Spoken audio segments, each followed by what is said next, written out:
আসতে পারছি, কিন্তু আমার বন্ধুরা আসতে পারে নাই। একজন হুজুর ব্যাগ যাচ্ছে, আরে মালটার চেষ্টা করতেছে। ওই যে ওইখান থেকে আসলাম।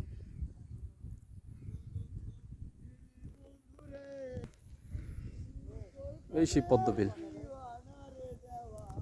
আহ দা কিশোরগঞ্জের কিছু ব্লগার আপু আছে, ওনাদের ভিডিও নাচ গান দেখে আসছিলাম পদ্মবিলে। যাই হোক, হচ্ছে পদ্মবিলের বর্তমান অবস্থা। মাঝি ঘুরতেছে তো নৌকায় আমাদের কাছে। জীবন চলার মাঝে খুঁজি অন্বেষণ, সকল শুরুর শেষ যে তুমি, সকল শেষের শুরু